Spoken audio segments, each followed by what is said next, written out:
Para bapak, para ibu, kaum muslimin muslimat rahimakumullah.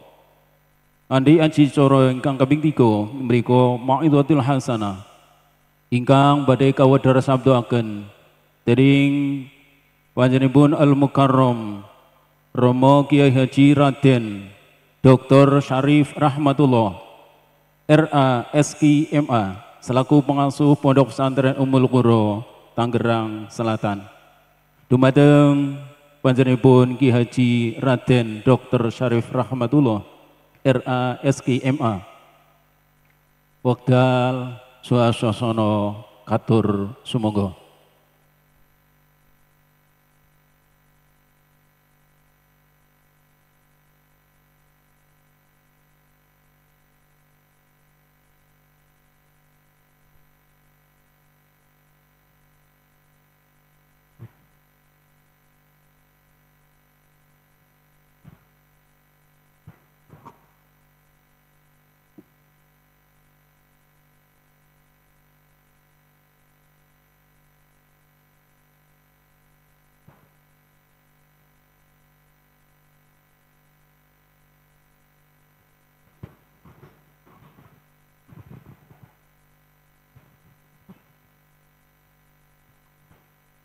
Assalamualaikum warahmatullahi wabarakatuh.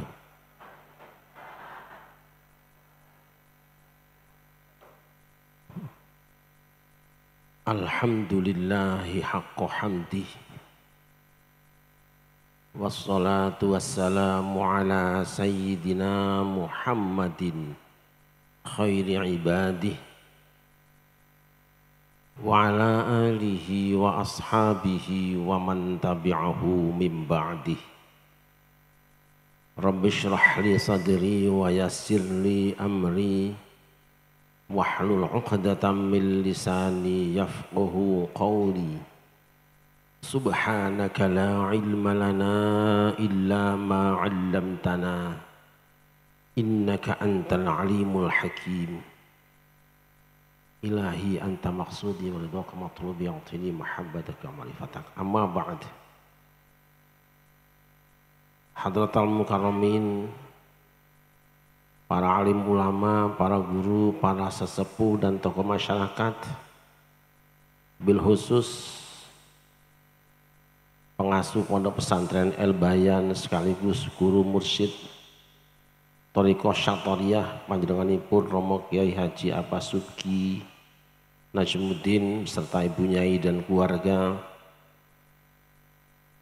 segenap aparatur pemerintahan yang berkenan hadir baik TNI, kepolisian maupun sipil, ikhwan Thariqah Syatoriyah, hadirin hamba-hamba Allah yang dimuliakan.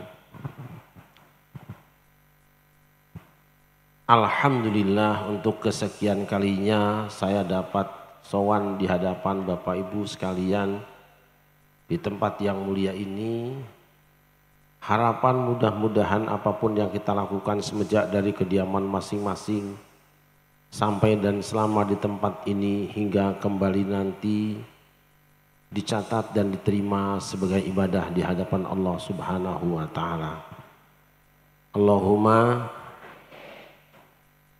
mengawali sambutan saya pada siang ini,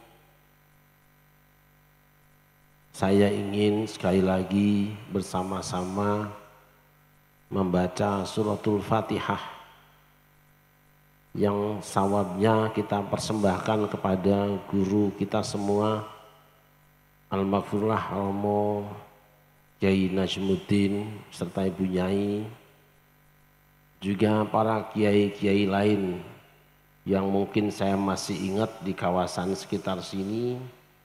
Ada Romo Kiai Haji Sarbini, Kiai Haji Mustoleh Sukian, dan Romo-Romo Kiai yang lain. Ada Syekh Mas'ud Gawunganten, dan semuanya panjenengan yang ingat. Monggo sama-sama kita membaca dan mempersembahkan suratul Fatihah. Ala hadiniyah al-Fatihah. A'udzubillahi minasyaitonir rajim. Bismillahirrahmanirrahim.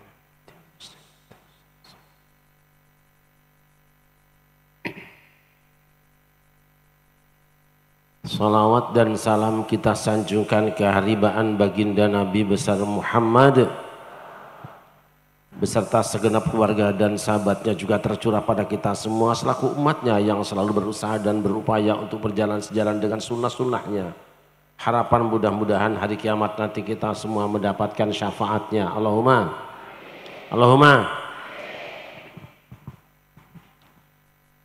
Saya kalau kumpul dengan jamaah dan ahli torekoh itu mandan deg-degan. Kenapa? Karena leluhur-leluhur saya hampir semuanya ahli torekoh.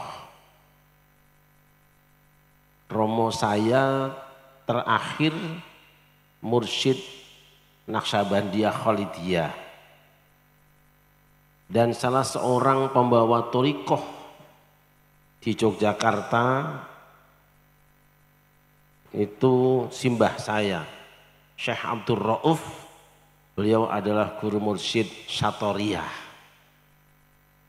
Jadi dari beliau nanti turun kepada Mbah Kiai Romli Giriloyo, turun kepada Kiai Marzuki Giriloyo, turun kepada Kiai Azhari Yogyakarta, juga kepada Kiai Zabidi yang sekarang masih ada. Nah itu juga Satoriyah. Jadi mbah saya itu salah seorang mursyid Satoriyah. Yang kedua, kenapa saya deg-degan? Sebab bulan ini ada bulan Agustus yang kita kenal dengan bulan kemerdekaan. Kemerdekaan Indonesia tidak lepas dari perjuangan kaum torekoh. Jadi selama ini kalau orang menyangka bahwa tukang ahli torekoh itu penggaweannya cuma zikir tok, cuma wirid dan tok, itu salah. Yang menggerakkan perang perjuangan pemberontakan melawan Belanda di Banten itu kaum torekoh. Makanya untuk menghentikan supaya orang torekoh itu tidak berjuang, supaya para ulama tidak berjuang, di Banten diadakan mufti di Batavia oleh Belanda, yaitu Utsman bin Yahya, yang mengeluarkan fatwa sesatnya kaum torekoh. Sallallahu alaihi Nabi Muhammad. Bes nanti urusan torekoh urusannya Abah Sugi lah sama Gus Im yang lainnya, saya enggak usah ngomong. Pada satu hari Al-Hawariyun, murid-muridnya Kanjeng Nabi Isa, sowan kepada Kanjeng Nabi Isa. Untuk apa? Biasanya kalau ada santri atau murid atau jamaah atau masyarakat sowan kepada tokoh spiritual, biasanya ada butuh. Kalau ada perlu, ada kepentingan, biasanya rumah kiai sibuk terus. Ada pilihan bupati datang ke kiai. Ada pilpres datang ke kiai. Ada pemilu datang ke kiai. Istri ngamuk datang ke kiai. Tapi kalau sudah sukses, lali sama kiai. Itu namanya dalam istilah santri itu tawasul dengan orang soleh, sunat hukumnya. Jamaahnya Kanjeng Nabi Isa sowan untuk apa? Hal yastati'u rabbuka ayyunazzila alaina ma'idatan minas sama'. Wahai Kanjeng Nabi Isa, adakah Tuhan panjenengan kerso dan bisa menurunkan hidangan dari langit untuk kami semua? Nabi Isa menjawab, ittaqullaha in kuntum mu'minin, Bertakwalah kamu semua kepada Allah jika kamu orang-orang yang sudah beriman. Jangan macem-macem. Jangan kayak orang Majenang. Masih ada makanan yang kampung kok mau makanan yang luar negeri. Rupanya jawaban Kanjeng Nabi Isa ini tidak memuaskan mereka. Mereka maksa nuridu an nakula minha wa tatma'inna qulubuna wa na'lama an qad sadaqtana wa nakuna 'alaiha minasyahidin. Wahai Kanjeng Nabi Isa, kami ingin menikmati kayak apa rasanya hidangan dari langit agar supaya tentram hati kami dan kami menyaksikan atasnya. Kanjeng Nabi Isa sebagai wakil rakyat dan pemimpin rakyat seperti anggota DPRD kayak Kiai Mujib tentu mendengar aspirasi rakyat. Karena apa? Yang namanya pemimpin rakyat, wakil rakyat itu kata Du Sumbang, wakil rakyat.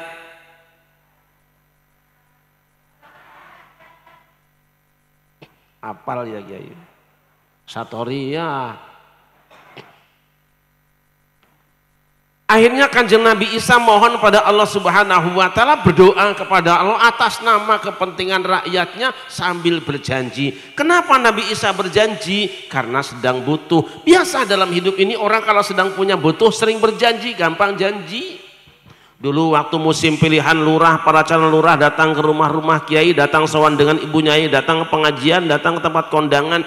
Dia memberikan sambutan dan sumbangan. Kadang-kadang ketika memberikan sumbangan itu, kira-kira waktu memberikan sumbangan itu janji apa tidak? Janji apa tidak? Setelah terpilih mau jadi lurah, kira-kira menepati janji apa tidak? Kau yang berjanji. Siapa yang nyuruh? Kau yang mulai. Allahumma sholli wa sallim.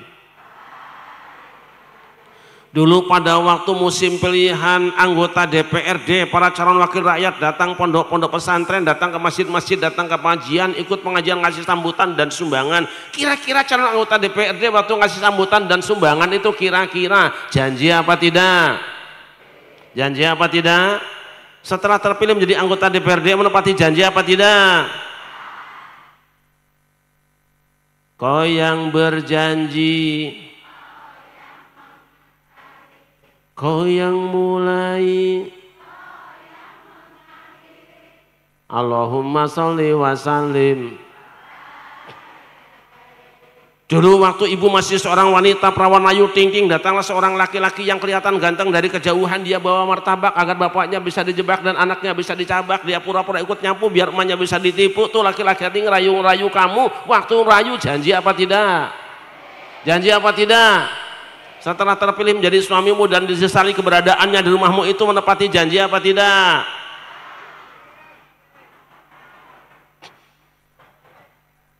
Janji-janji. Janjinya gelis kayak di mana tos nikah jeung akang urang pang damelkeun bumi nu pang ageungna pang saena. Kawin mah kawin, anak sudah rombongan boro-boro bikin rumah, anaknya doang dibikinkan rumah.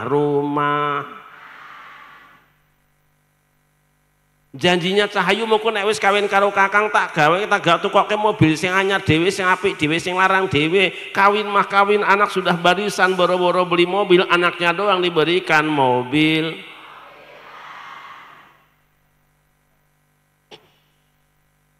Janjinya sayang nanti kalau menikah dengan akang, kamu akan aku ajak jalan-jalan naik kapal ke Bali berduaan. Boro-boro naik kapal, anaknya doang pas kondangan dibelikan kapal. Ari janji mah sayang nanti setelah menikah kamu akan kuajak jalan-jalan di Bali, naik kuda berduaan keliling Bali kemana-mana, ke Sanur, ke Sangeh dan lain sebagainya. Boro-boro naik kuda di Bali, dinas be malam Jumat diajak kuda.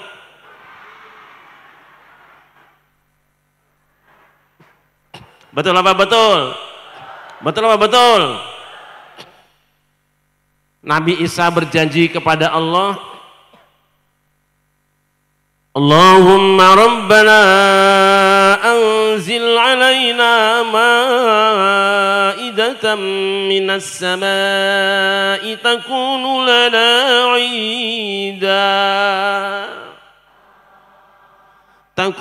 لنا عيدا لأولنا وآخرنا وآية منك وارزقنا وأنت خير الرازقين.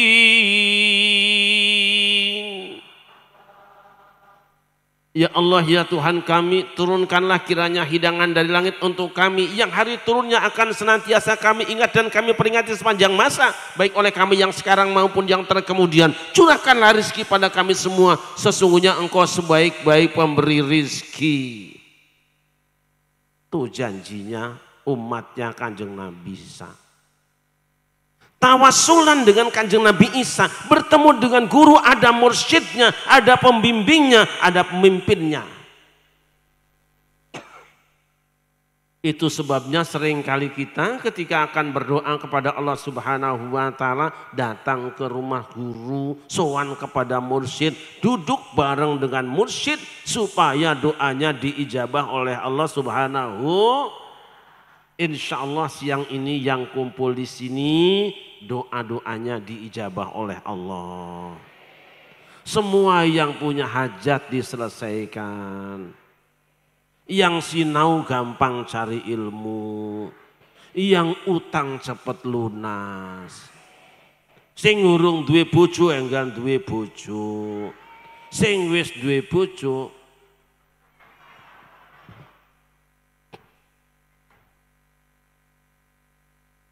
Ma'asyiral muslimin rahimakumullah, itu yang pertama. Yang kedua, NKRI, Negara Kesatuan Rakyat Israel. Sepeninggal Kanjeng Nabi Musa pernah berpecah belah menjadi berapa kelompok, menjadi berapa golongan. Ketika mereka berpecah belah, masuklah penjajah Jalut dan bala tentaranya. Gara-gara pecah belah, hancur Bani Israel, rusak Bani Israel, dijajah Bani Israel. Ada sebuah negara yang selama ini dibentuk oleh macam-macam suku bangsa, macam-macam bahasa dan pulau terpisah. Yang terbentang antara Sabang sampai Merauke, Allah persatukan dalam bingkai Bhinneka Tunggal Ika. Ini adalah surga dunia yang terindah di seluruh dunia. Ibarat surga. Ada bangsa-bangsa lain yang ingin menjajah Indonesia. Ada bangsa-bangsa lain yang ingin menikmati tinggal di Indonesia, merebut Indonesia. Caranya bagaimana? Pecah belah. Bangsa manapun yang ingin menjajah Indonesia harus pecah belah bangsa Indonesia. Komponen mana yang paling potensial untuk kehancuran Indonesia?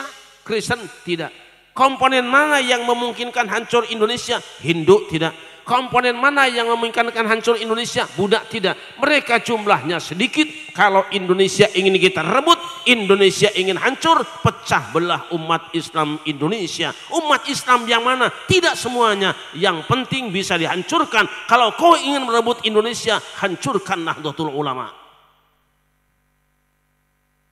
Maka segala cara NU dihancur-hancurkan, dikelitiki satu persatu, dipecah belah. Sudah ada NU ini, NU itu, NU ini, NU itu. Dan di Nahdlatul Ulama juga ada akar tunggangnya yang menghunjam, yang rantingnya sampai di pucuk langit. Siapa mereka? Mereka adalah kaum Thariqah, Jamaiyah Thariqah Nahdlatul Ulama. Kalau ingin hancur NU, hancurkan Thariqah. Kalau sudah hancur Thariqahnya, hancur NU-nya. Kalau hancur NU-nya, hancur Indonesia. Maka waspada kalau sekarang Jatman sudah dihancurkan oleh sekelompok orang yang tidak bertanggung jawab, saudara-saudara. Gini Om, ini penting saya jelaskan karena saya tahu ahli Thariqah ini adalah akar tunggangnya. Segala cara dibikin. Kalau sudah pecah torikohnya, hancur hatinya, lebur rohaninya, hancur NU-nya. Kekuatan NU ada pada jamiah torikoh yang diam-diam setiap saat munajat kepada Allah supaya Nahdlatul Ulama tetap kuat. Kalau NU-nya kuat, insya Allah Islamnya juga kuat. Sallallahu alaihi Muhammad. Saudara Muhammad, gara-gara dijajah oleh Jalut, bingung Bani Israel. Lalu serombongan dari wakil rakyatnya sowan kepada Kanjeng Nabi Samuel sebagai syuriahnya. Tapi syuriahnya bagus ini. Dewan Suronya, ini Dewan Suro yang tulus ini. Ada apa saudara-saudara datang ke sini? Ib'as lana malikan nuqatil fi sabilillah. Duh Kanjeng Nabi Samuel, kami bangsa Israel sudah tidak tahan dijajah oleh Jalut dan pasukannya. Terus angkatlah seorang ketua umum di antara kami. Angkat seorang panglima angkatan perang yang akan memimpin kami berperang di jalan Allah. Ceritanya mau bikin organisasi. Ini yang ngusul ini orang-orang tokoh-tokohnya ini.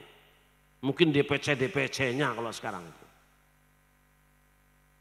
Nabi Samuel bertanya, "Fahal asaitum in kutiba alaikumul qitalu alla tuqatilu?" Kamu mau bikin laskar toh? Ya. Mau bikin pasukan? Ya. Kira-kira nanti kalau pasukannya sudah dibikin kamu berani perang beneran apa jangan-jangan cuma gos-gosan toh?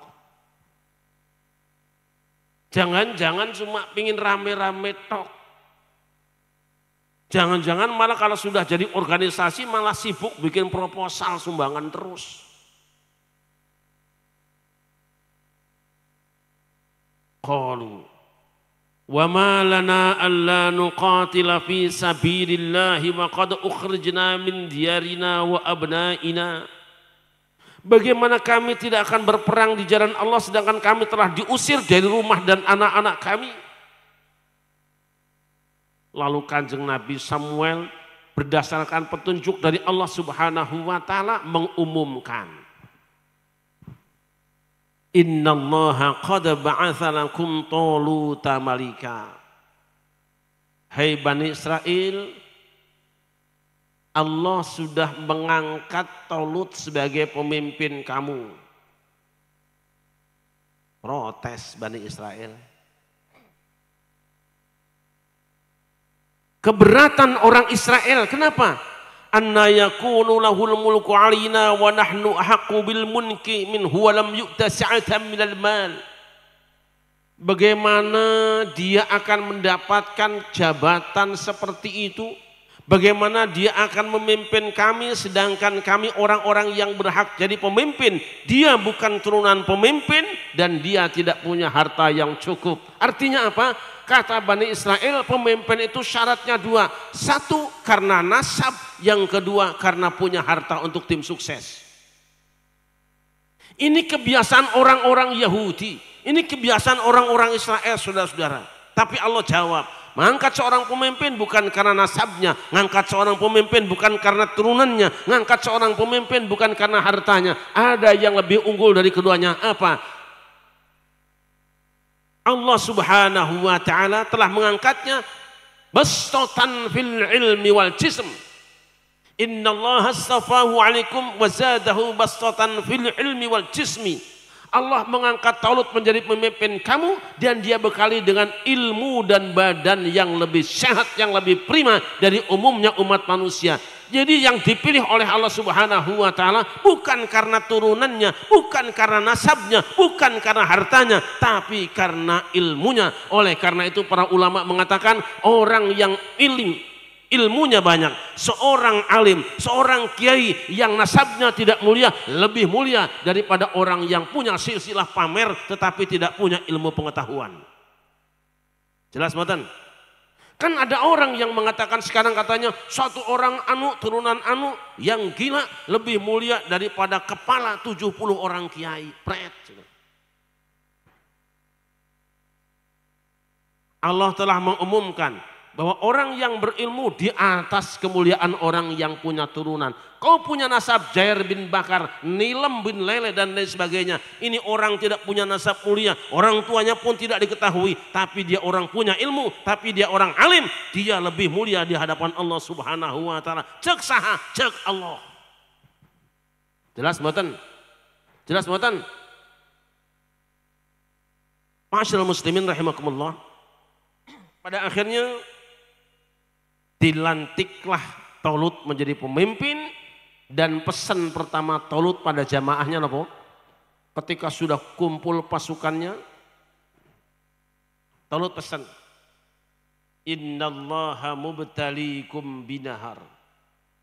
Sesungguhnya Allah menguji kamu semua wahai pasukanku dengan air sungai. Faman syariba minhu falaysa minni. Siapa yang minum dari air sungai bukan pasukanku. Wa man lam yat'amhu fa innahu minni. Siapa yang tidak ikut makan dari sungai dia termasuk pasukanku. Illa man ightarafa ghurfatan biyadihi, kecuali orang yang menciduk dengan secedukan tangannya saja. Monggo silahkan minum air sungai, tetapi secukupnya kebutuhan cidukan tangan saja. Aneh pemimpin ini, komandan ini hebat, presiden ini hebat. Pesan kepada pasukannya bukan pesan yang lain. Kita berperang menghadapi pasukan yang sangat kuat, perjalanannya sangat panjang, perjalanan yang panas di bawah terik matahari. Kita akan bertemu dengan air sungai, tidak boleh minum. Berat. Sebab apa tidak boleh minum?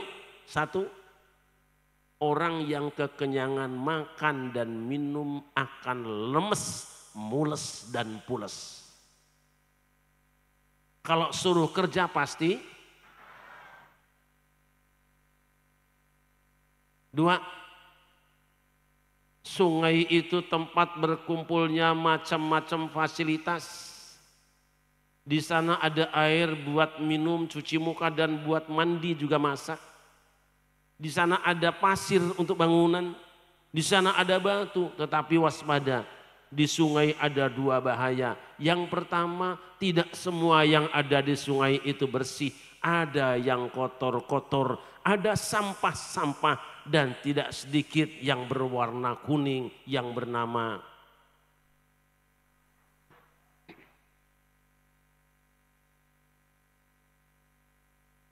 siapa yang minum air sungai kalau tidak waspada dan tidak hati-hati, dia akan menciduk tanpa sengaja yang berwarna kuning. Dia pulang ke rumahnya, insya Allah pilek dan akan sakit perutnya. Tidak waspada, campur aduk air yang ada di sungai.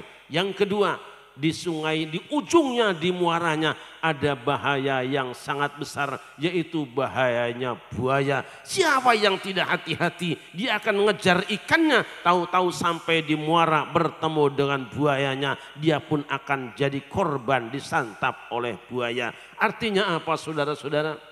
Ketika kita akan berjuang, ketika kita akan menjadi pejuang, ketika kita akan berperang, ketika kita akan mengabdi di sebuah negara, ingat, jangan suka ngambil yang bukan haknya sendiri. Silahkan ambil secukupnya. Mau jadi anggota DPR, ambil gajinya. Jangan cari sampingan yang tidak jelas hukumnya. Mau jadi bupati, silahkan ambil gajinya. Tapi jangan coba-coba ganggu rakyatnya dengan mengambil dana-dana yang tidak karu-karuan. Waspada, jangan main sembarangan ambilnya.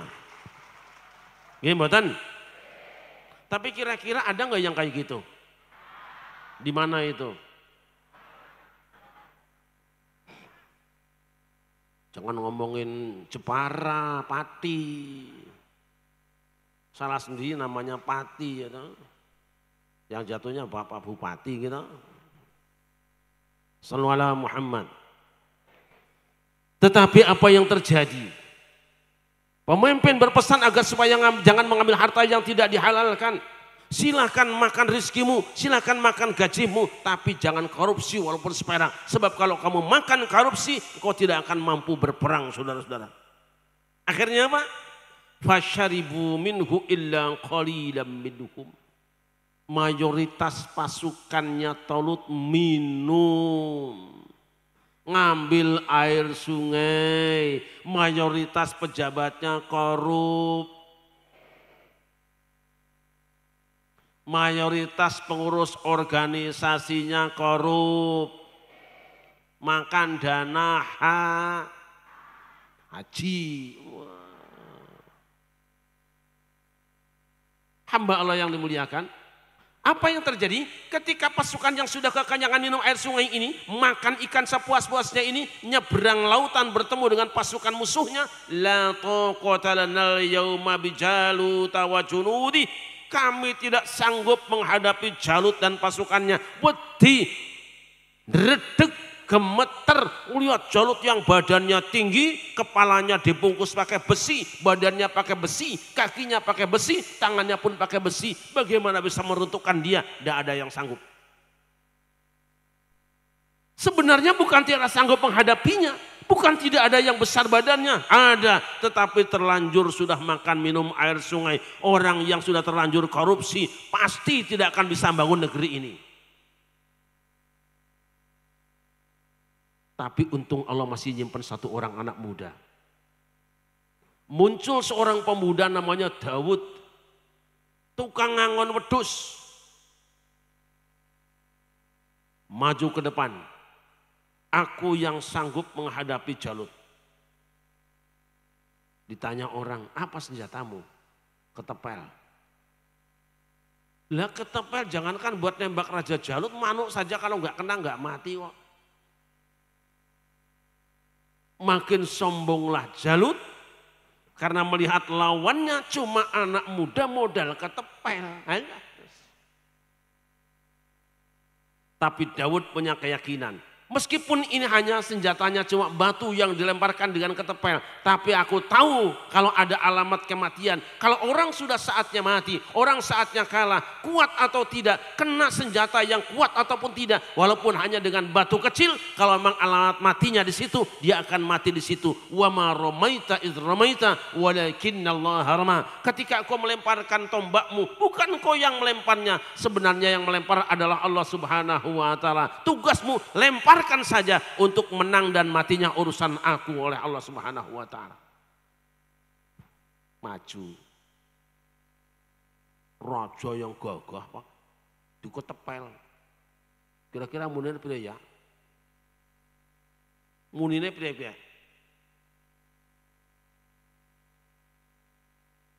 Bletak.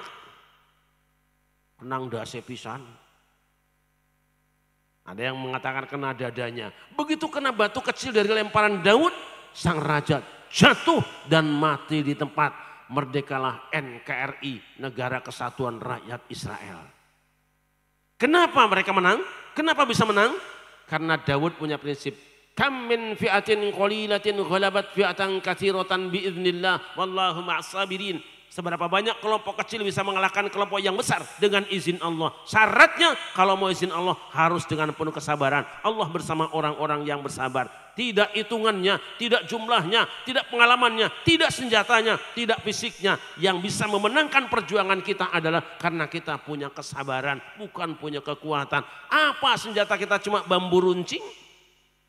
Kok bisa mengalahkan Belanda? Atas berkat rahmat Allah yang maha. Kita menang bukan karena kehebatan kita, tapi karena kita yakin bahwa Allah bisa menolong kita. Kita bersama-sama, kita bersatu dan kita guyup, kita memperoleh kemenangan. Ini prinsip. Kemudian Daud saat maju bersama yang lainnya berdoa, Rabbana afrigh alaina sabran wa tsabbit aqdamana wansurna 'alal qaumil kafirin. Ya Allah, curahkanlah kesabaran pada kami, kokohkanlah telapak kami dan tolonglah kami melawan orang-orang kafir. Ternyata ujung-ujungnya perjuangan dengan dua cara. Pertama, pergerakan secara fisik. Yang kedua, yang musuh tidak tahu ada orang-orang yang menyebut nama Allah, yang berzikir, yang wiridan, yang berdoa kepada Allah Subhanahu wa taala. Maka jangan pernah menganggap kecil artinya zikir, saudara-saudara, karena tetap pada ujungnya apapun hebatmu tidak ada nilainya jika tidak ada pertolongan Allah Subhanahu. Nah ini merdeka. Belum, nanti dulu. merdekalah NKRI. Fahazamuhum biiznillah. Mereka menang dengan izin, kita rawat betul guru-guru mursyid kita. Sebab Khalifah Harun ar-Rasyid kalau akan berperang selalu sowan dulu kepada Robi'ah al-Adawiyah. Kapan kita perang Bu Nyai? Nanti tunggu dulu. Robi'ah al-Adawiyah bermunajat kepada Allah Subhanahu wa taala. Panggil ar-Rasyid. Besok hari ini boleh perang. Petunjuk dari guru sufi. Perempuan. Bahkan di Indonesia peristiwa 10 November tetap menunggu dawuhnya Mbah Hasyim Asy'ari dan Mbah Hasyim Asy'ari nunggu rawuhnya Mbah Abbas Buntet. Itulah perjuangan. Jadi kalau belakangan ada yang ngaku-ngaku katanya Bung Karno nginep di rumah saya mau proklamasi itu hoak itu. Ada orang ngaku-ngaku bahwa dia yang menentukan tanggal proklamasi itu hoak itu Pak. Yang menentukan adalah para ulama, yang menentukan adalah para kiai bersama-sama dengan para pejuang. Mereka yang tidak ikut berjuang tidak usah banyak berbicara, kamu tidak tahu apa-apa. Sallallahu alaihi Muhammad. Apa yang kita ambil hamba yang muliakan?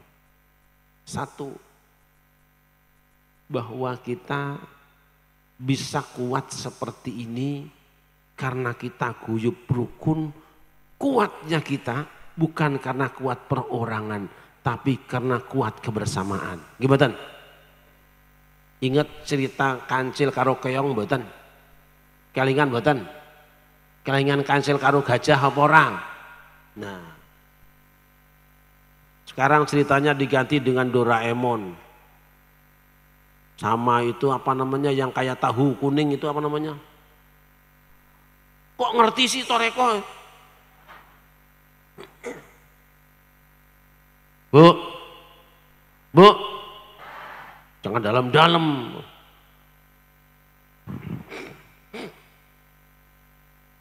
Kelingan cerita mbiyen nggih, coba renungkan. Ini nasihat orang dulu.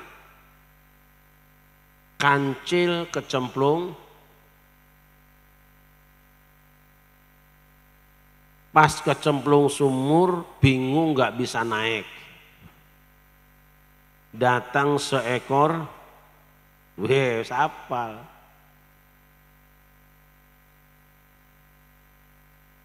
Kancil badannya kecil, gajah badannya. Memang ibu pernah ketemu gajah?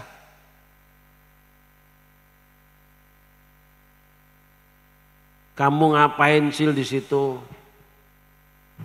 Kancil muter. Coba kamu lihat ke atas. Itu langitnya udah obah-obah. Itu mau ambruk itu Jah. Artinya apa? Ini sudah mau kiamat. Makanya saya ngumpet di sini supaya nggak keambrukan langit. Ini kancilnya pinter bikin narasi. Tukang hoak. Wes ngono gajah percaya. Diperhatikan, iya juga. Kata gajah, Cil, kalau gitu aku ikut ya di sumur situ. Ya ndak bisa toh Jah. Ini sumur cuma cukup buat aku. Bisa berdua Cil, ya memang bisa, tapi aku kan kecil, nanti kalau kamu di atasku ya aku hancur. Sudah sana pergi, ini sumur buat aku aja, pinter aja. Lah gajah ngomong, Cil gimana kalau misalnya tak kasih duit lah gitu. Nggak bisa, hanya satu cara. Yen panjenengan pengen masuk ikut menikmati fasilitas ini, sumur ini, angkat aku dulu sampai yang di bawah. Gajah manut. Kancil diangkat, gajah nyemplung, basan gajah nyemplung, kancil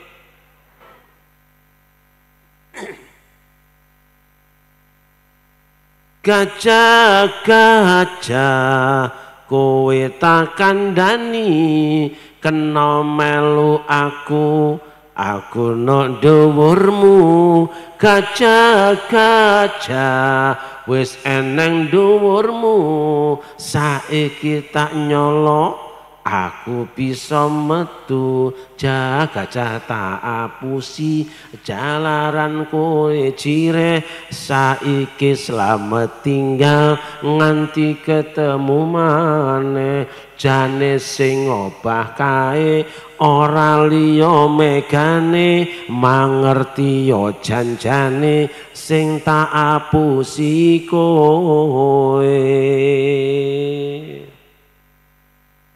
Gajah nyemplung, kancil minggat. Sebetulnya kancil dalam keadaan sengsara. Ibaratnya apa? Kancil itu ibarat negara yang susah. Negara miskin. Negara yang rakyatnya padu.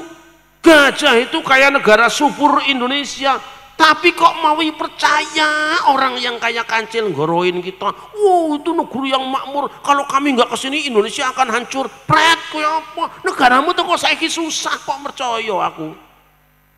Ada yang gitu nggak? Negara yang paling makmur mangkaten rono kaliren negaramu itu, susah negaramu itu.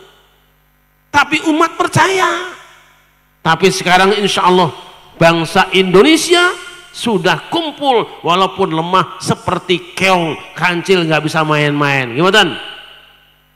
Kancil mentang-mentang sudah mengalahkan gajah, coba-coba masuk di kampung keong. Keong balap keong melaku cemek ngulu-ngulu. Keong pinter bu. Postingannya disebar seluruh Nusantara. Samakan seragamnya. Dari Sabang sampai Merauke di WA semua, bikin grup WA dengan satu semboyan. Di mana saja mendengar panggilan cil, apa keong, panggil, jawabannya keong. Nah keong. Mulai setar, trit, lari kancil, ngebut. Dia panggil keong. Tuh, keong Lampung jawab, kancil lari sampai Jakarta, keong. Semua keong jawab kuk. Akhirnya apa? Kancil ngos-ngosan kelenger ketinggalan. Kenapa? Walaupun kancil hebat, kancil boleh mengalahkan gajah, tapi jangan coba-coba mengalahkan keong Indonesia. Karena dari Sabang sampai Merauke bangsa Indonesia sudah bersatu, diseragamkan oleh Nahdlatul Ulama, diikat batinnya oleh guru-guru sufi dan orang toreko. Insya Allah bangsa manapun tidak akan bisa mengalahkan Indonesia hari ini. Mereka oh agak ada merah putih sini ya. Merah putih cilik banget lah. Ya Rasulullah.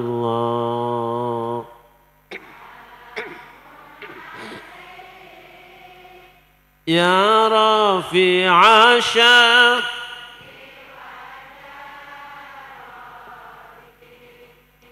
Al-Fatayaji Ya uhailal judi wa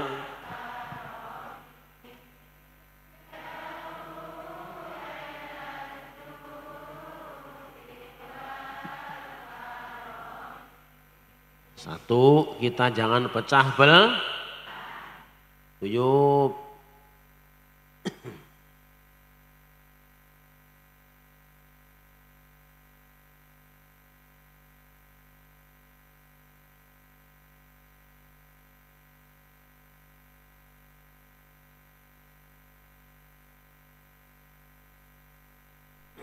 Dua, kepada mereka yang bersaing dan bersanding dengan saudaranya untuk mengambil satu jabatan, serahkan semua kepada Allah. Ini kaidah kita.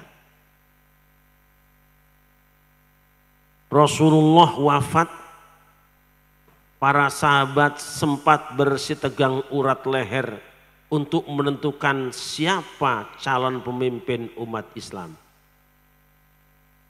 Kaum muhajirin, kaum ansor, hampir terjadi perang saudara.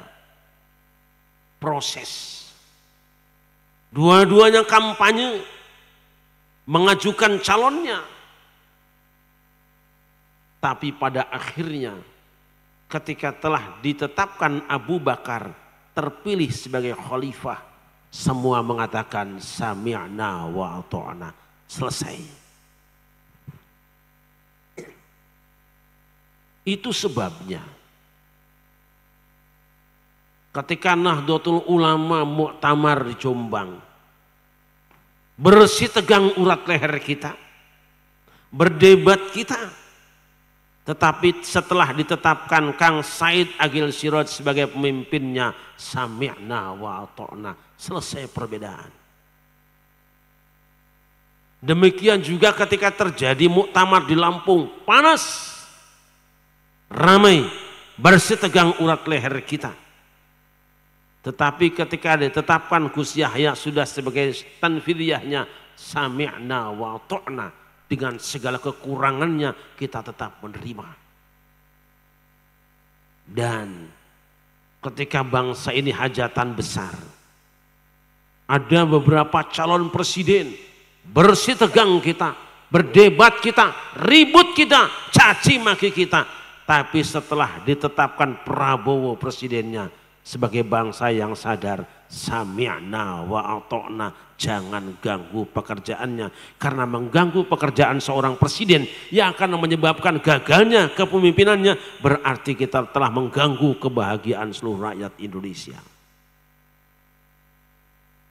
Orang mungkin tidak berani berhadapan langsung dengan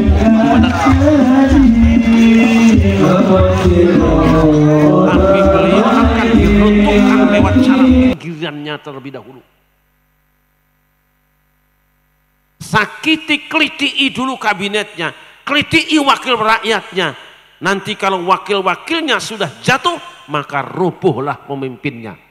Seperti proyek pembangunan perumahan, di mana ada satu rumah yang tidak mau dijual, dia tidak akan rubuhkan rumahnya, tapi sampingnya dikerukin tanahnya. Kalau tanahnya sudah dikerukin, tinggal rumah yang tersisa, lama-lama rubuh dengan sendirinya. Maka waspadalah bangsa Indonesia. Maka saya ketika ada orang yang bersalah, melakukan kesalahan secara metodologi dianggap salah di mata umum, tidak selamanya bersalah. Orang menyerang saya gara-gara saya belain Gus Miftah. Tidak. Mengapa? Memang kalau pengajian seperti itu lagunya dia. Kalau enggak seperti itu enggak guyon, namanya bukan Gus Miftah. Yang kedua, yang terlihat bukan GM-nya. Tapi bagaimanapun juga di belakang beliau ada bendera Nahdlatul Ulama. Apakah dikira yang menyebarkan itu videonya orang yang benar-benar cinta NU?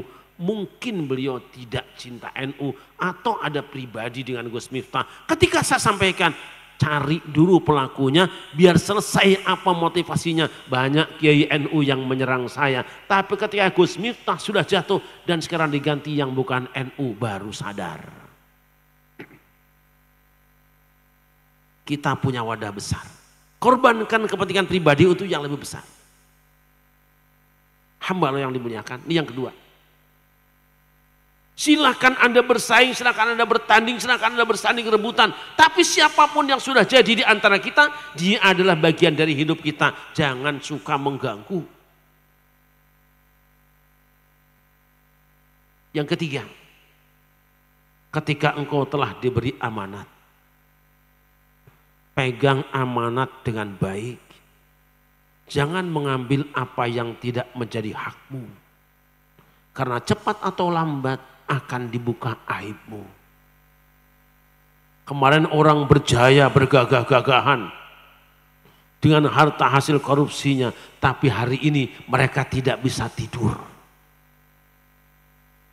Kelobang semut pun akan dicari. Dan hari ini orang-orang jahat bukan cuma tetangganya yang tahu, bukan cuma aparat yang tahu, semua rakyat akan tahu apa yang kamu lakukan.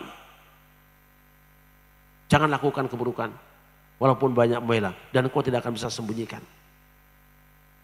Orang-orang yang menikmati uang rakyat dengan cara tidak halal tidak akan mampu menyelesaikan program. Oleh karena itu maka saya bangga dengan gubernur sebelah sana. Siapa ya Bu? Siapa Bu? Kok tahu ya?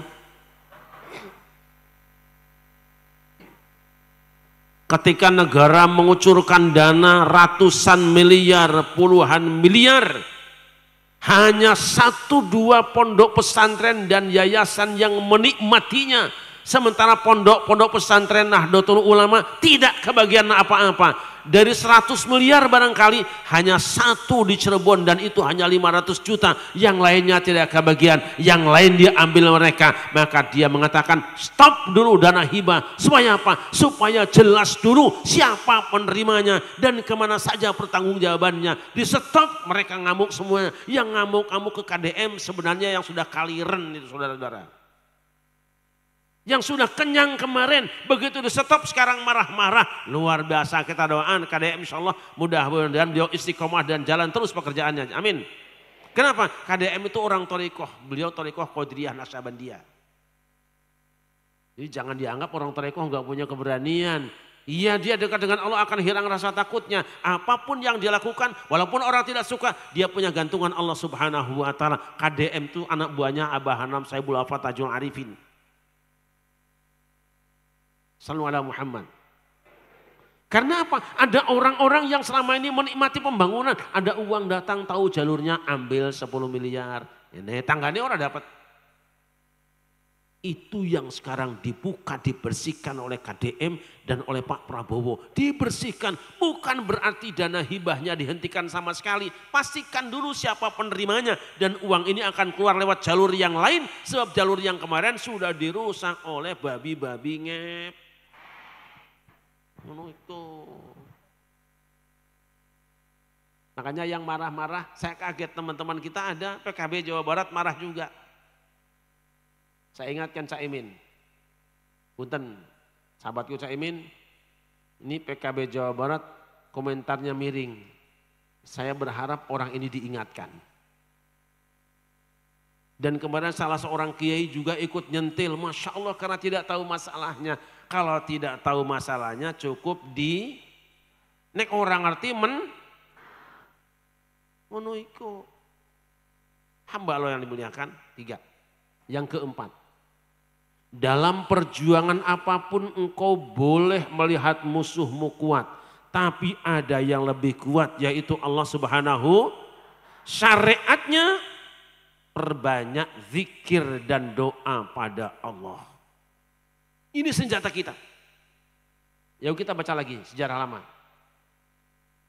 Kanjeng Nabi Adam krisis ekonomi, berantakan rumah tangga gara-gara diusir dari surga. Dengan apa dia selamatkan? Fatalaqqa Adamu mir rabbihi kalimatin fataba alaihi innahu huwat tawwabur rahim. Talaqqa Adamu mir rabbihi. Kanjeng Nabi Adam langsung mendapatkan talaqi wal musyafahah. Ketemu guru langsung, diijazahi langsung oleh Allah.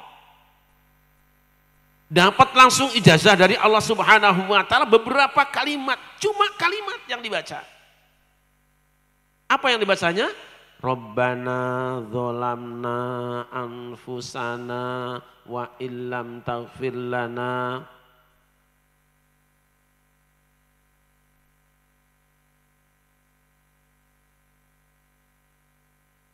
innahu huwat tawwabur rahim.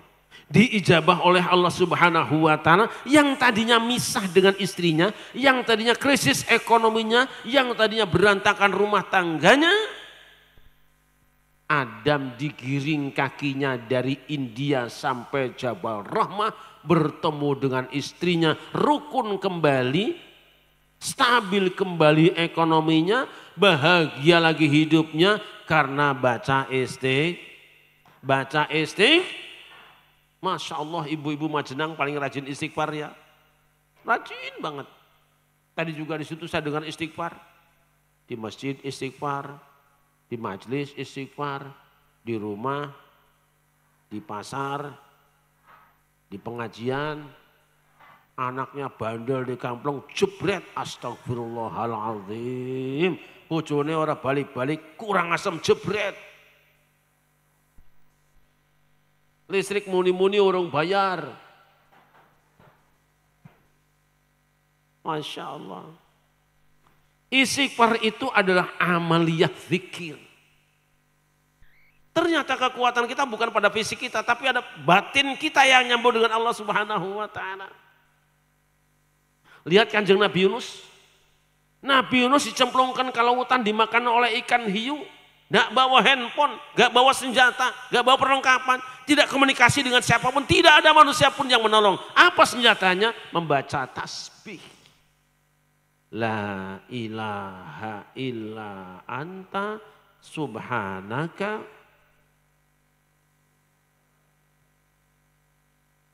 la ilaha illa anta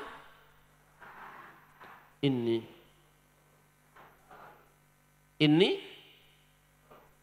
kuntu lain untuk subhanaka ini kuntu lain huntu.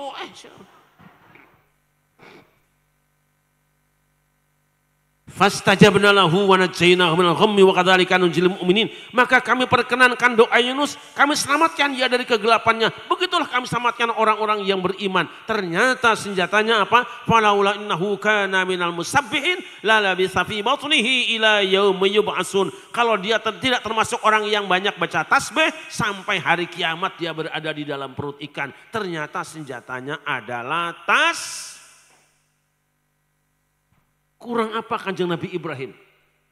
Dibakar api yang sangat besar, dewekan bu. Laka kancane ku. Dicemplungna dewek nang geni, murup gede. Datang bantuan.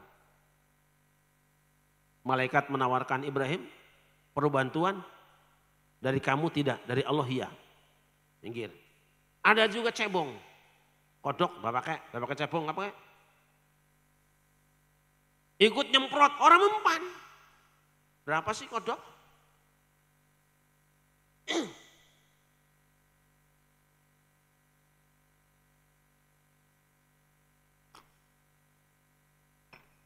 Ternyata senjata Kanjeng Nabi Ibrahim adalah zikir kepada Allah. Hasbunallah wa ni'mal wakil.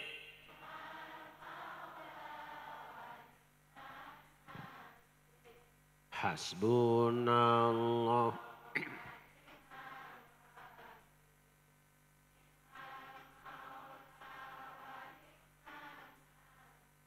Dijawab oleh Allah. Qulna ya naru kuni bardan wa salaman ala Ibrahim.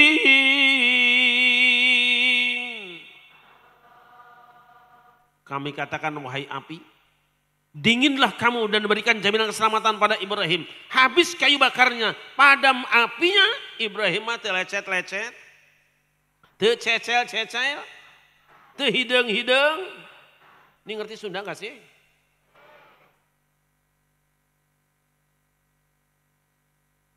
Ternyata Nabi Ibrahim selamat dari bakaran api. Kira-kira Ibrahimnya yang jadi kuat apa apinya yang dingin? Ayo. Ibrahimnya yang kuat apa apinya yang dingin? Kalau apinya dingin kayunya nggak bakal orang mempan maring kayu. Berarti Ibrahim yang jadi Maka orang yang berzikir kepada Allah sebenarnya sedang membungkus dirinya supaya menjadi kuat. Itulah makna salah satunya dari hadis qudsi, la ilaha illallah hisni faman dakhala hisni amina minasyaiton. La ilaha illallah hisni waman dakhala hisni amina minan niran. Kalimah thayyibah la ilaha illallah itu adalah bentengku. Siapa yang masuk dalam bentengku aman dia dari gangguan setan. La ilaha illallah itu bentengku. Siapa yang masuk bentengku aman dia dari api neraka. Kalimatu haqqin 'alaiha nahya wa 'alaiha namut wa biha nub'atsu insyaallahu taala minal. Itulah kalimat la ilaha. La ilaha. Kadang-kadang yang beda cara bacanya ya nggak apa-apa. Ada yang bacanya kayak Qadiriyah, Naksabandiyah, Qadiriyah, ku seru ku. Gimana? Warfa' bidom min wansiban fathan wajur kasron kadzikrullahi abdahu yasur. La ilaha. Anak yang pelan Naksabandi, la ilaha illallah, nggak apa-apa. Ada yang usil, zikir aja kayak rek moro babi sia gandeng-gandeng ting. Zikir aja goda-godeg. Lieur aing mana pada godeg gitu mah.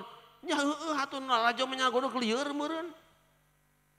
Orang zikir godeg lieur pusing. Pusing itu nonton, coba naik, gimana? Orang nonton korsel tuh. Orang naik komedi puter, naik korsel dideleng mumet mboten? Deleng korsel mumet mboten. Tapi naik penak nama mboten. Zikir juga sama, ditonton ya pusing, masuklah zikir. Enak tenan. La ilaha illallah, la ilaha. Nikmat. Makanya yang nggak pernah zikir ya pusing lihat orang zikir. Anak mana yang ngomong zikir kok pelan banget sih kayak warap turu. Ya men turu zikir. Ayam. Kalimat thayyibah. Nabi Ibrahim tidak mempan dibakar api dengan zikir kepada Allah. Ayo Nabi Zakaria bu. Nabi Zakaria itu umurnya 120 tahun, istrinya 79 tahun belum punya anak. Sedih mboten? Memang yang namanya anak gampang-gampang. Gampang-gampang. Gampang gaweane angel. Kadang-kadang ada orang yang sudah 10 tahun kawin belum punya anak, 20 tahun kawin belum punya anak, 30 tahun kawin belum punya anak. Malah di Majenang ada yang belum kawin sudah punya.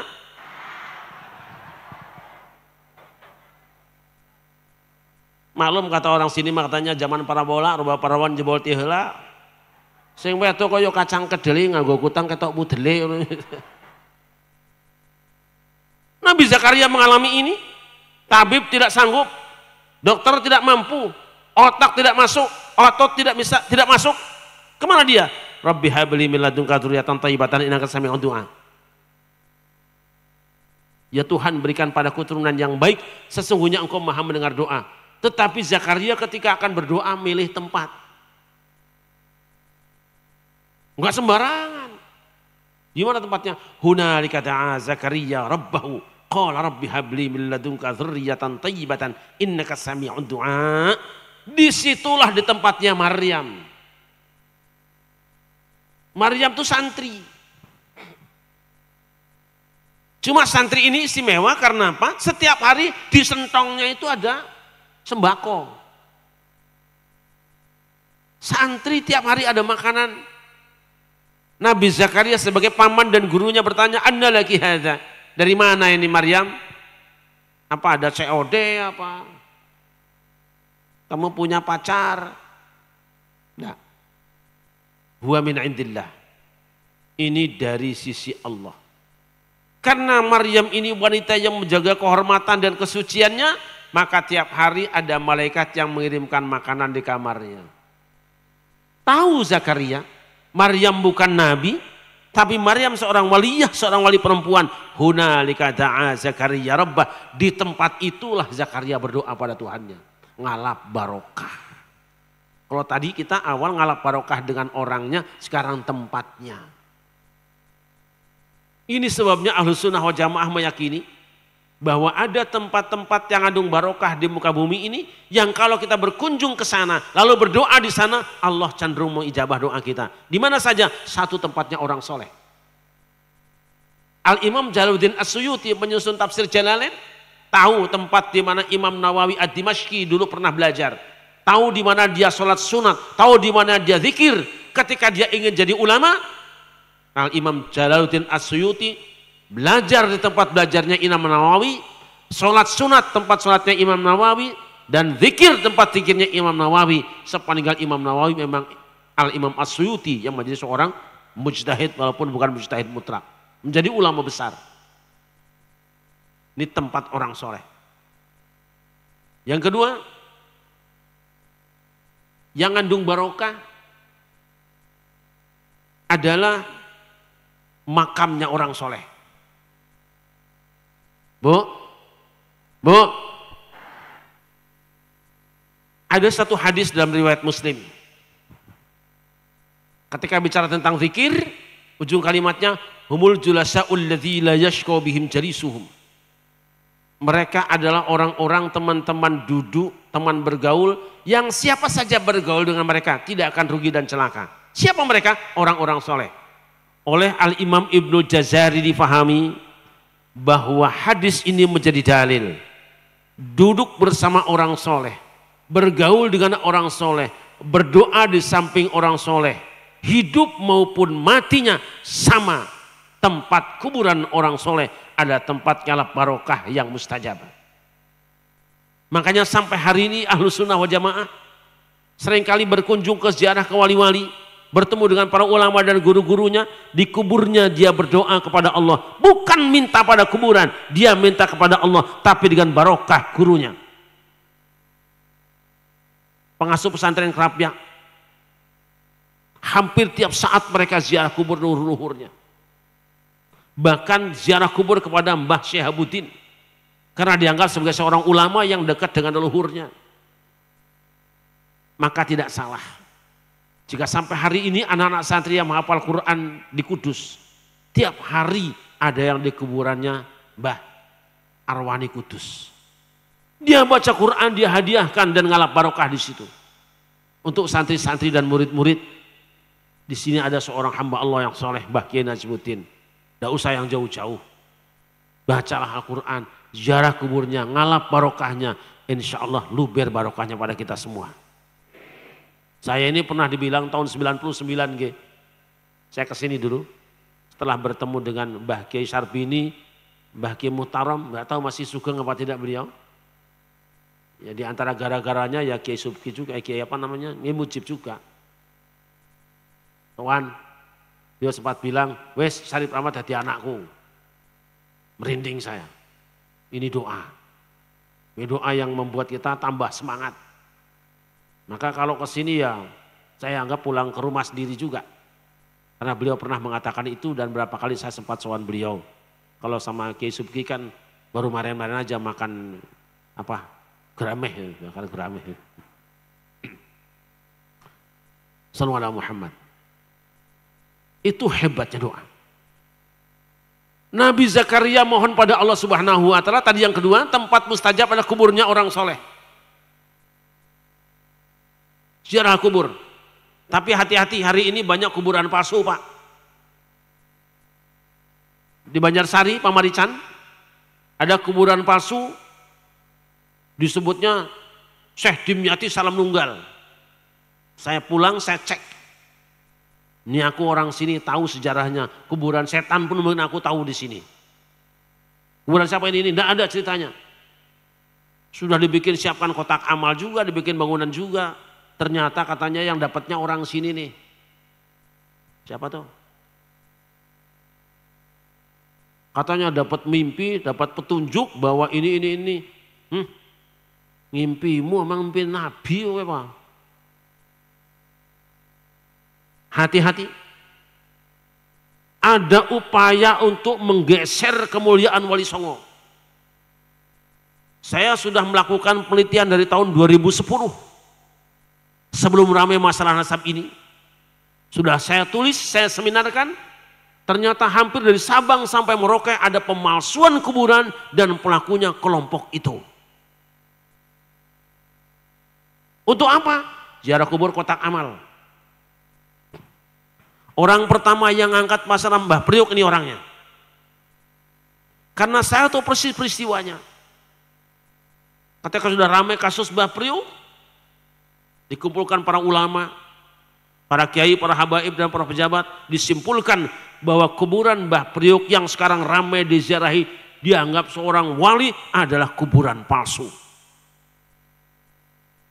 Waktu itu saya diserang banyak orang, seranglah saya kalau berani sebilang. Tapi saya tidak akan pernah mundur menyampaikan kebenaran. Hanya saja kebenaran yang sampaikan harus ilmiah, by data. Yang kedua yang di Semarang, dekat Terboyo.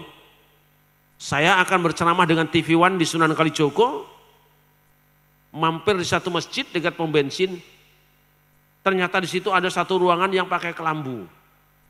Kuburannya pakai kelambu yang biasanya buat bayi itu. Saya tanya sama orang yang jaga, ini apa ini? Ini adalah Syekh Jumadil Kubro. Syekh Jumadil Kubro. Setahu saya yang adanya di Troloyo. Kita cek ke dalam, rata tanahnya. Saya bilang sama urusnya, ini gak ada kuburannya mas.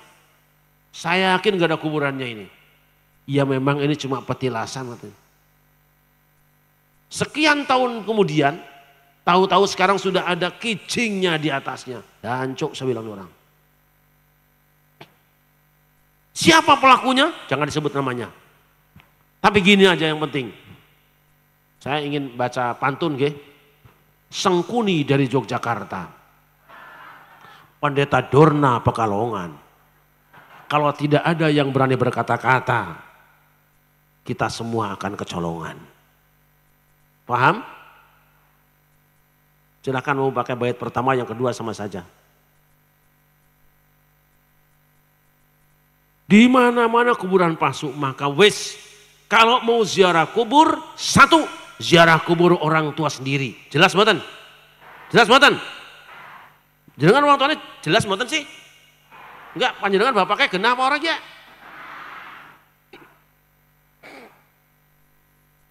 Yang kedua, ziarah kubur Wali Songo.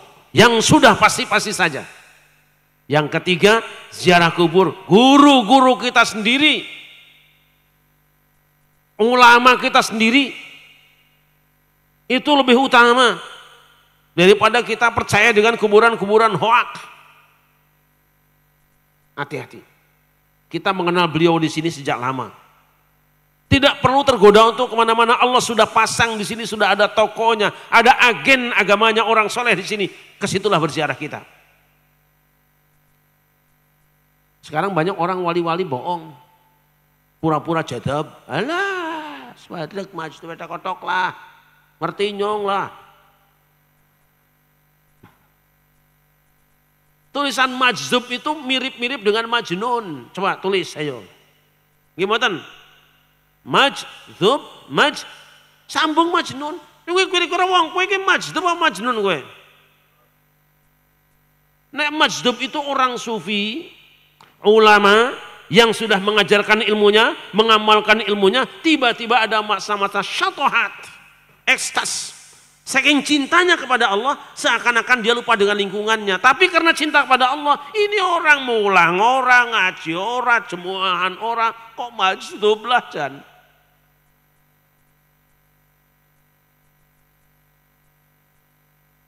Ampun, teuing aing mah.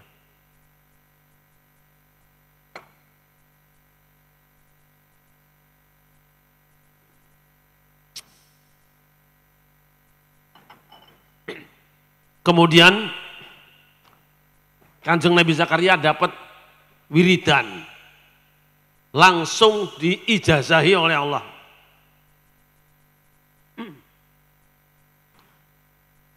Qala ayatuka an la tukalliman nasa salasata ayyamin illa ramza wadhkur rabbaka katsiran wasabbih bil 'ashyi wal ibkar.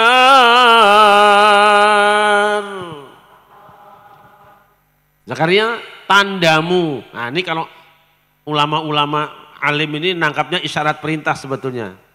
Ini khobar tapi kayak insya. Tandamu bahwa kamu akan punya anak Zakaria.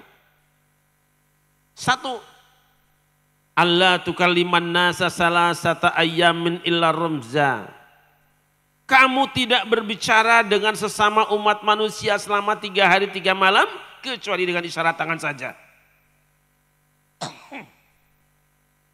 Topo wicara ora kekondo kelawan pepodo lawase 3 dina kejaba nganggo asta salira. Ngerti mboten niku? Bengong-bengong bingung apa?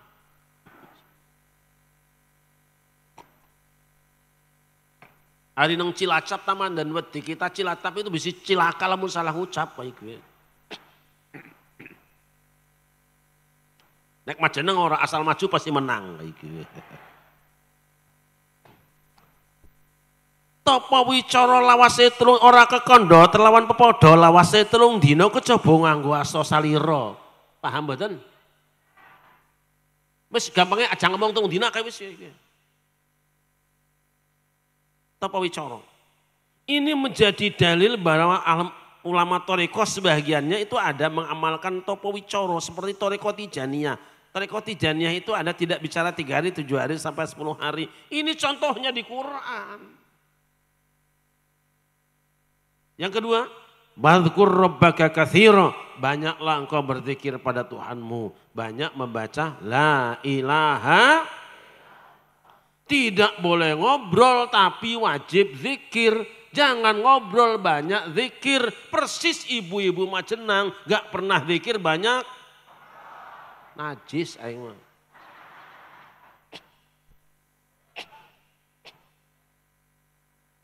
Yang ketiga, wasabbih bil asyyi wal ibkar, bacalah tasbih pagi dan petang. Tirakat zikir la ilaha illallah, terus baca subhanallah wa bihamdihi pagi dan petang.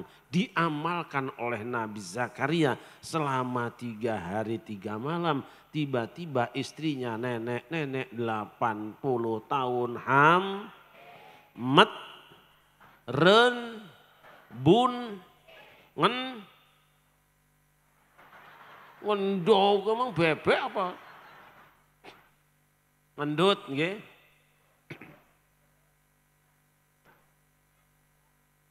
Ampuhnya zikir dan wirid.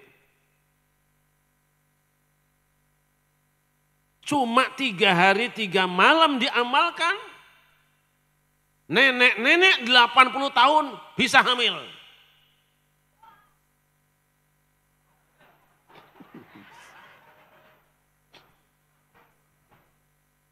Besok tes Pak RT. Cari nenek-nenek 80 tahun. Kawinkan dengan Pak RT.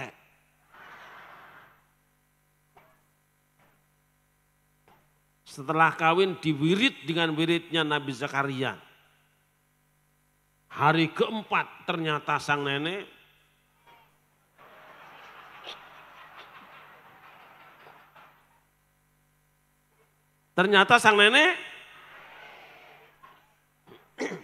ampuh. Sallallahu Muhammad. Sallallahu Muhammad. Nih wirid, saya mau nambahin wirid buat Bapak Ibu yang masih punya waktu nggih. Kalau la ilaha illallah sudah selesai. Sudah selesai. Itu urusan mursyid, tapi ini wirid biasa tambahannya tasbih. Untuk apa? 1, tasbih membebaskan manusia dari kegelapan seperti Nabi Yunus. Yang kedua, mengantarkan manusia pada harapan. Insya Allah bergaransi. Saya tidak akan mengijazahkan kecuali saya sudah mengamalkan. Saya sudah membuktikan sendiri. Saya dulu tuh kecil Bu.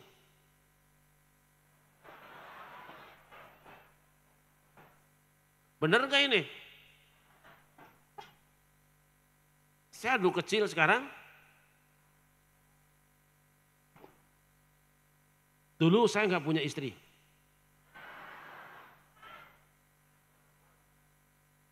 Dulu saya nggak punya mobil.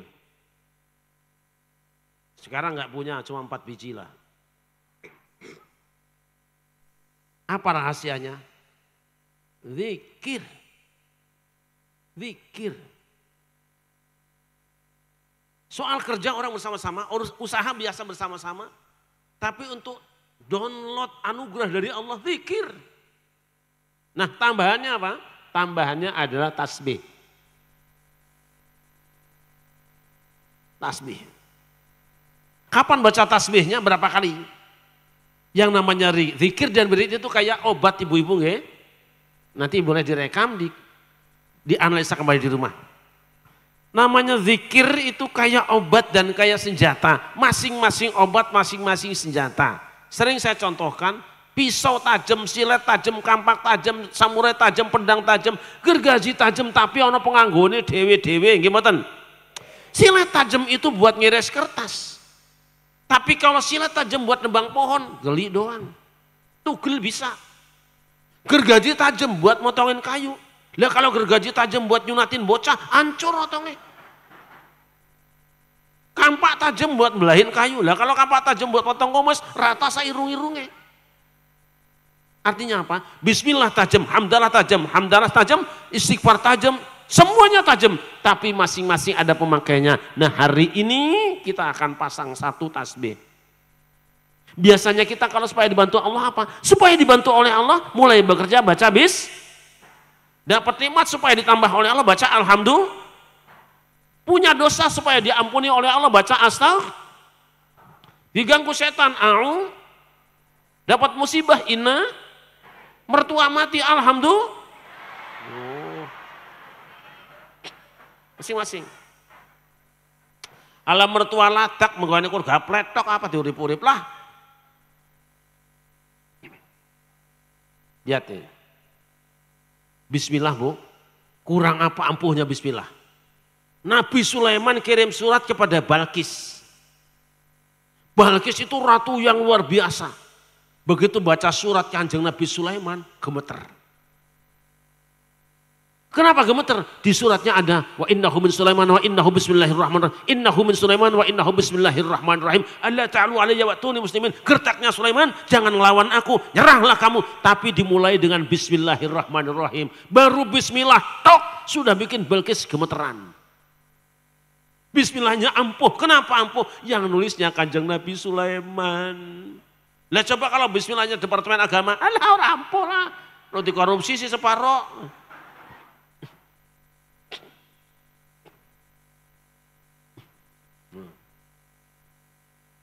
Tasbih. Siapa yang hidup dalam kesulitan, himpitan, baca tasbih. Siapa yang punya harapan dan ingin sukses masa depan, diri atau anak-anaknya, wiridkan tasbih. Berapa kali? Kapan waktunya? Di Quran 2 waktu disebut paling tidak. Sebenarnya ada 3 tapi 2 saja.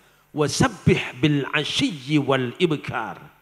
Bacalah tasbih pagi dan petang. Sabbihuhu bukratan wa asila. Wasabbihu bukratan wa ashiya. Ansabbihu bukratan wa ashiya. Qabla tulu'i syamsi wa qabla ghurubiha. Qabla tulu'i syamsi wa qabla al-ghurub. Ini semua artinya sama. Bil ghuduwi wal asal. Tasbih punya 2 waktu. Waktunya ba'da subuh sebelum terbit matahari. Dan ba'da asar sebelum terbenam matahari. Catat waktunya. Sama dengan minum obatnya. Ya. 2 waktu panjenengan baca tasbih, silahkan ucapkan apapun keinginan panjenengan, insya Allah pasti dijabah oleh Allah. Berapa kali? Nabi mengatakan, man qala hina yumsi wa hina yusbihu subhanallahi wa bihamdi mi'ata marrah.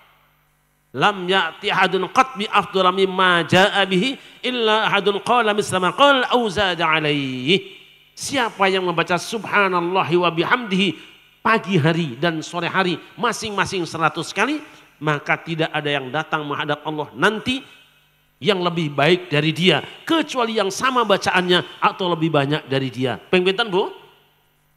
Pengpinten bu? Sing diwacan apa? Subhanallah wa bihamdi. Ba'da subuh sebelum keluar matahari. Nanti keluar lain lagi. Itu bukan urusan saya, itu urusan kiai kita di sini, kiai guru-guru kita.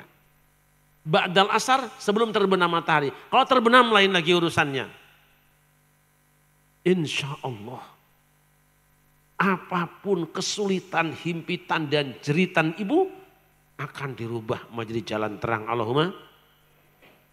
Apapun harapan kita semua, Allah akan berikan jalan untuk sampai kepadanya. Allahumma. Lihat janji Allah. Jadi zikirnya sudah, saya hanya ngasih tasbih. Lihat firman Allah. يا أيها الذين آمنوا اذكروا الله ذكرا كثيرا وسبحوه بكرة وأصيلا هو الذي يصلي عليكم وملائكته ليخرجكم من الظلمات إلى النور وكان بالمؤمنين رحيما تحيتهم يوم يلقونه سلام وأعد لهم أجرا كريما. Perhatikan. Hei orang-orang yang beriman. Udzkurullaha dzikran katsira. Berzikirlah kepada Allah dengan zikir yang banyak. Membaca kalimah thayyibah. La ilaha. Sing wajib kangge thariqah 100 kali baca salat amalkan. Tambahin kalau bisa. Yang kedua. Wasabbihuhu bukratan wa asila. Bertasbihlah kepada Allah pagi dan petang. Perhatikan, la ilaha illallah tambah subhanallah. Okay? Lihat Nabi Yunus, la ilaha illa anta tambah subhanaka. Lihat Nabi Zakaria, wadhkur rabbaka artinya la ilaha illallah. Wasabbih artinya setelannya. Hai orang-orang yang beriman, berzikirlah kamu kepada Allah dengan zikir sebanyak-banyaknya dan bertasbihlah kepada Dia pagi dan petang. Apa hikmahnya? Huwallazi yusalli alaikum. Karena Allah lah yang akan bersolawat pada kamu. Wa malaikatuhu. Juga para malaikatnya bersolawat kepadamu. Saya tidak akan bahas makna solawat di sini supaya tidak berkepanjangan. Karena salawat pada Nabi berbeda, salawat dari malaikat berbeda, salawat dari beriman beribadah, salawat dari Allah berbeda. Yang pasti yusalli alaikum, Allah dan malaikatnya akan bersalawat kepadamu. Ini di surat Al-Ahzab ayat 42. Perhatikan di surat yang sama ayat 56. Innallaha wa malaikatahu yusalluna 'alan nabi. Allah dan malaikatnya bersalawat kepada Nabi. Di ayat ini Allah dan malaikatnya bersolawat kepada orang yang zikir dan baca tasbih pagi dan petang. Apa enggak kelas ini wirid? Apa buahnya? Solawat. Apa untungnya? Liyukhrijakum minadh-dhulumati ilan nur. Karena Allah hendak mengeluarkan kamu, membebaskan kamu, menyelamatkan kamu minadh-dhulumati, jamak, dari semua kegelapan, kemiskinan, kebodohan, sakit, kesulitan, bebas semuanya, ilan nur pada satu cahaya kebahagiaan. Janji Allah. Orang yang ingin hidupnya senantiasa berbahagia, bebas dari kesulitan, zikir dan tasbih. Zikirnya sudah ditorekoh, sudah aman ada gurunya. Tasbihnya monggo diamalkan, ba'da subuh, ba'da asar, baca subhanallah wa bihamdi, subhanallah wa bihamdi. Ping pinten? Ping pinten? Kira-kira ibu lamun maca ping 100 kelenger mboten? Itu mah bukan tasbihnya bikin kelenger mau kaliren.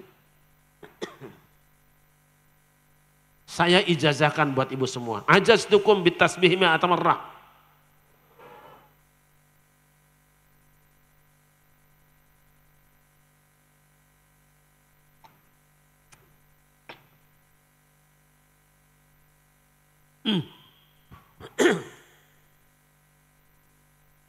Jadi tasbih itu judulnya habis gelap terbitlah. Lalu kita rinci. Oh aku Punya anak kok yo sinaunya bodoh. Bikin supaya anaknya pinter. Nggih Bu? Ada yang anaknya masih bodoh? Nah itu ibunya juga bodoh masalahnya.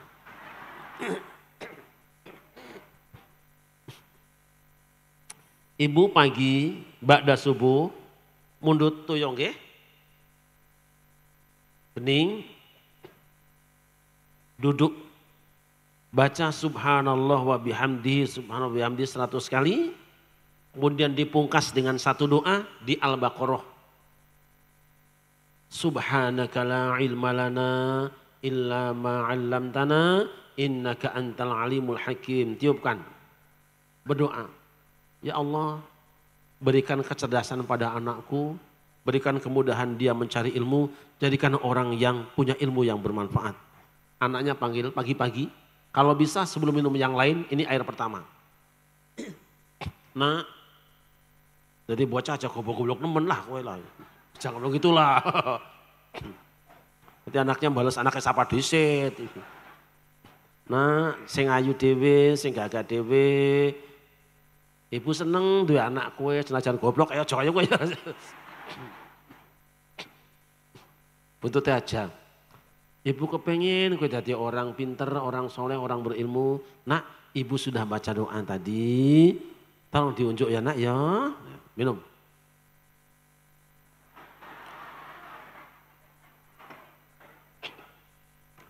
Tiap hari ibu lakukan itu, insya Allah anak kita pinter. Amin. Loh, ini bukan untuk pamer nggih.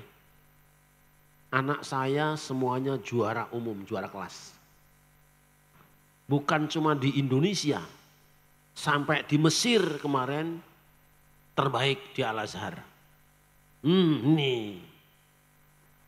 Tasbih, kudu yakin. Ini sebenarnya rahasia kiai loh ini. Di sini gak ada rahasia, sekarang sudah keterbukaan nggih. Bukan hebat Syarif Rahmatnya, bukan hebat anaknya, ampuh tasbihnya. Di sini baca kitab kuning juara se-Indonesia. Bukan pamer. Saya ingin meyakinkan Bapak Ibu semuanya.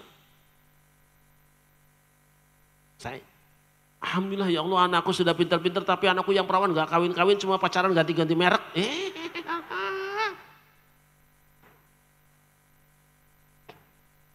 Ibu tidak usah marahin anak. Laporkan pada penciptanya. Duh Gusti anakku lo koyo niki. Apong-apong biung ya ben kaya kue.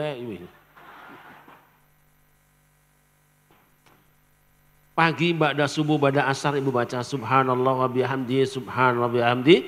Berapa kali? 100 kali. Tambahin satu ayat di surah Yasin. Subhanalladzi khalaqal azwaja kullaha bareng mimma tumbitul ardu wa min anfusihim. Atau Yasinan ngoten gue. Ayo bareng. Subhanalladzi khalaqal azwaja kullaha mimma tumbitul ardu wa min. Tiupkan. Ya Allah, jauhkan anakku dari maksiat. Berikan pasangannya yang soleh dan solihah. Berikan pula rumah tangga yang bahagia dan anak keturunan yang soleh dan solihah. Nah, cahayu dewi. Simbok ki pengen nenggal duwe putu. Diunjuk ki ya, sing ado maksiat ku tak dongake muga-muga entuk bojo sing soleh. Diunjuk nak, diminum.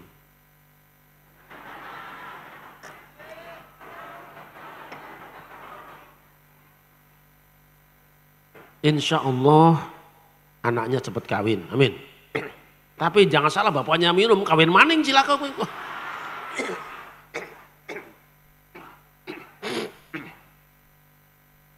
Anaknya sudah nikah tapi bapak karirnya dijegal-jegal, timbang daftar RTP kalah baik.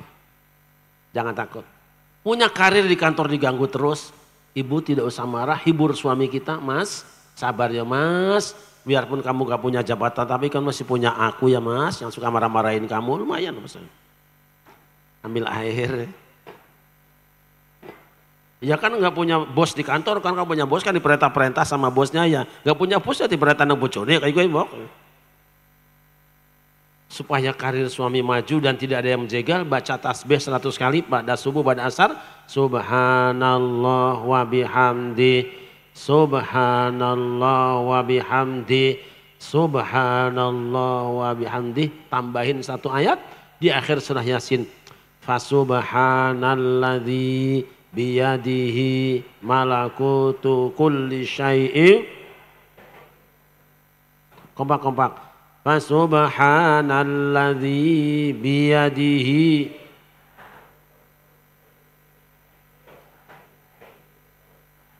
Tiupkan. Ya Allah, mudahkan urusan suamiku untuk bekal ibadahku dan anak-anakku. Ya Allah, jangan biarkan dia terus diganggu. Mudahkan perjalanan karirnya. Tiupkan. Mas, panjenengan mau berangkat kerja nggih Mas? Yo. Ini akhir sudah aku doakan, mudah-mudahan karir panjenengan naik ya Mas. Kalau kemarin kamu cuma di tingkat 1, besok kamu ngantornya di tingkat 5, jalan kaki ya Mas. Bali dengklat. Yo naik kelas, naik tingkat toh. Diminum.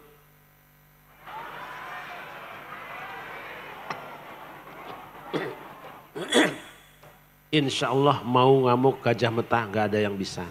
Bu? Sudah saya ijazahkan semuanya. Monggo diamalkan tapi ada catatan. Jika panjenengan ingin ampuh tadi tasbih lagi, istiqomah torikohnya. Rawat hasil ijazah dengan guru mursyidnya. Dan saya titip Bapak Ibu, mungkin ada yang belum punya, ini doa terbaik seluruh dunia. Ini doa dari Al-Quran semuanya. Bagi panjenengan yang ingin memiliki, ini adalah ibarat pedangnya, nanti pendekarnya, beliau-beliau ini, kiai-kiai ini pendekarnya nih. Bawa golok ini, bawa pedang ini, tanya dengan kiai-kiai kita di sini, minta supaya mereka bimbing bagaimana cara bacanya. Ini kitab munajat, kitab terbaik seluruh dunia insya Allah. Doa terbaik seluruh dunia. Insya Allah. Saya bawa tidak banyak ibu-ibu, mungkin cuma 500 atau 100 bijinya. Nanti taruh di depan saja di situ.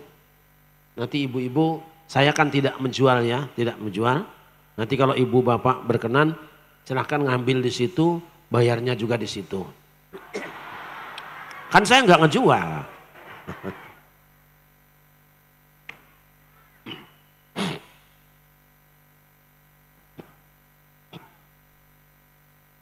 Jadi siang ini ngaji kita pendek, cuma tasbih, tahlil zikir dan tasbih. Yuk bareng-bareng ya. Saya ada suluk nanti kalau ibu-ibu mau baca ini, istilahnya sulukan lah. Apa sih erang-erangan ya, pendek. Kalau mau baca munajat atau nunggu pengajian, ibu bapak bareng bersama-sama baca ke. Allah, Allah, Allah, la ilaha illallah. Allah, Allah, Allah, Muhammadur Rasulullah. Allah, Allah, Allah, la ilaha illallah. Allah, Allah, Allah, Muhammadur Rasulullah. Ya, Allah, Allah, Allah, la Allah, Allah, Allah, Muhammadur Rasulullah. Allah, Allah, Allah, la ilaha illallah. Allah, Allah, Allah, Muhammad. Terus selawatnya Allahumma sholli ala Muhammadin ya Rabbi sholli alaihi wa sallim. Allahumma sholli ala Muhammadin ya Rabbi sholli alaihi wa sallim. Coba Allahumma Allahumma salli ala Muhammadin ya Rabbi salli alaihi wasallim Allahumma salli ala Muhammadin ya Rabbi.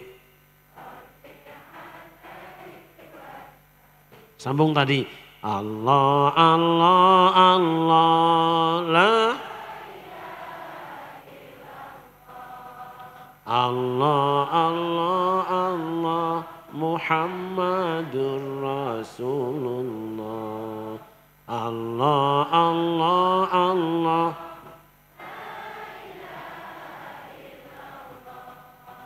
Allah, Allah, Allah. Allahumma salli ala Muhammadin ya Rabbi.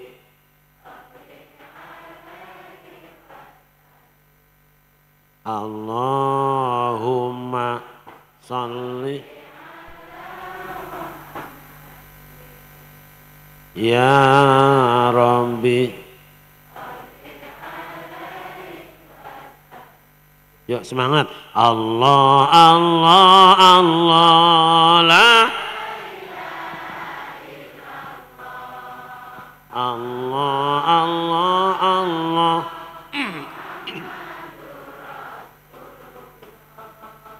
Allah, Allah, Allah. Allah, Allah, Allah. Allahumma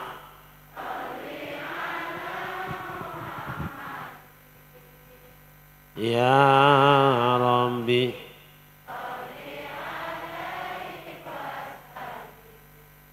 Allahumma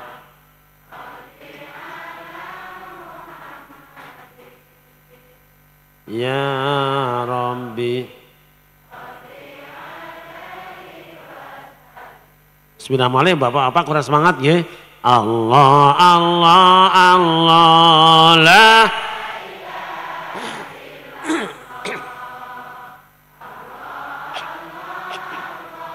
Muhammad. Allah, Allah.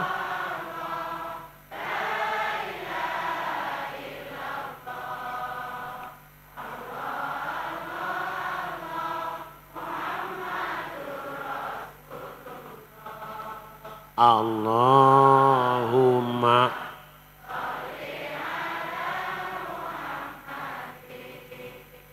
ya Rabbi salli alaihi wasallim. Allahumma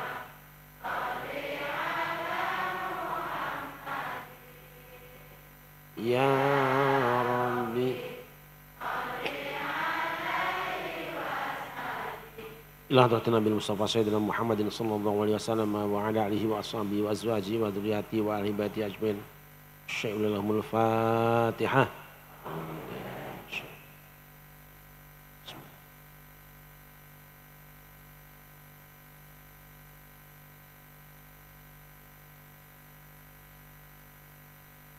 Demikianlah yang dapat saya sampaikan. Kita doakan mudah-mudahan Romo Yai Subki sehat walafiat, panjang umur, juga semua zuriyah Mbah Kiai Najmuddin keparingan istiqomah di dalam membina umat. Dan kita semuanya moga-moga dijadikan orang-orang yang istiqomah. Kalau mati dalam keadaan husnul khotimah, anak cucu kita soleh dan solihah, selamat ila yaumil qiyamah, dakhalal jannah. Terima kasih dan mohon maaf, kurang lebihnya mohon maaf. Insya Allah panjang umur, sehat badan, bertemu di lain kesempatan. Hasbunallah wa ni'mal wakil, wallahul muwaffiq ila aqwamit thoriq. Assalamualaikum warahmatullahi wabarakatuh.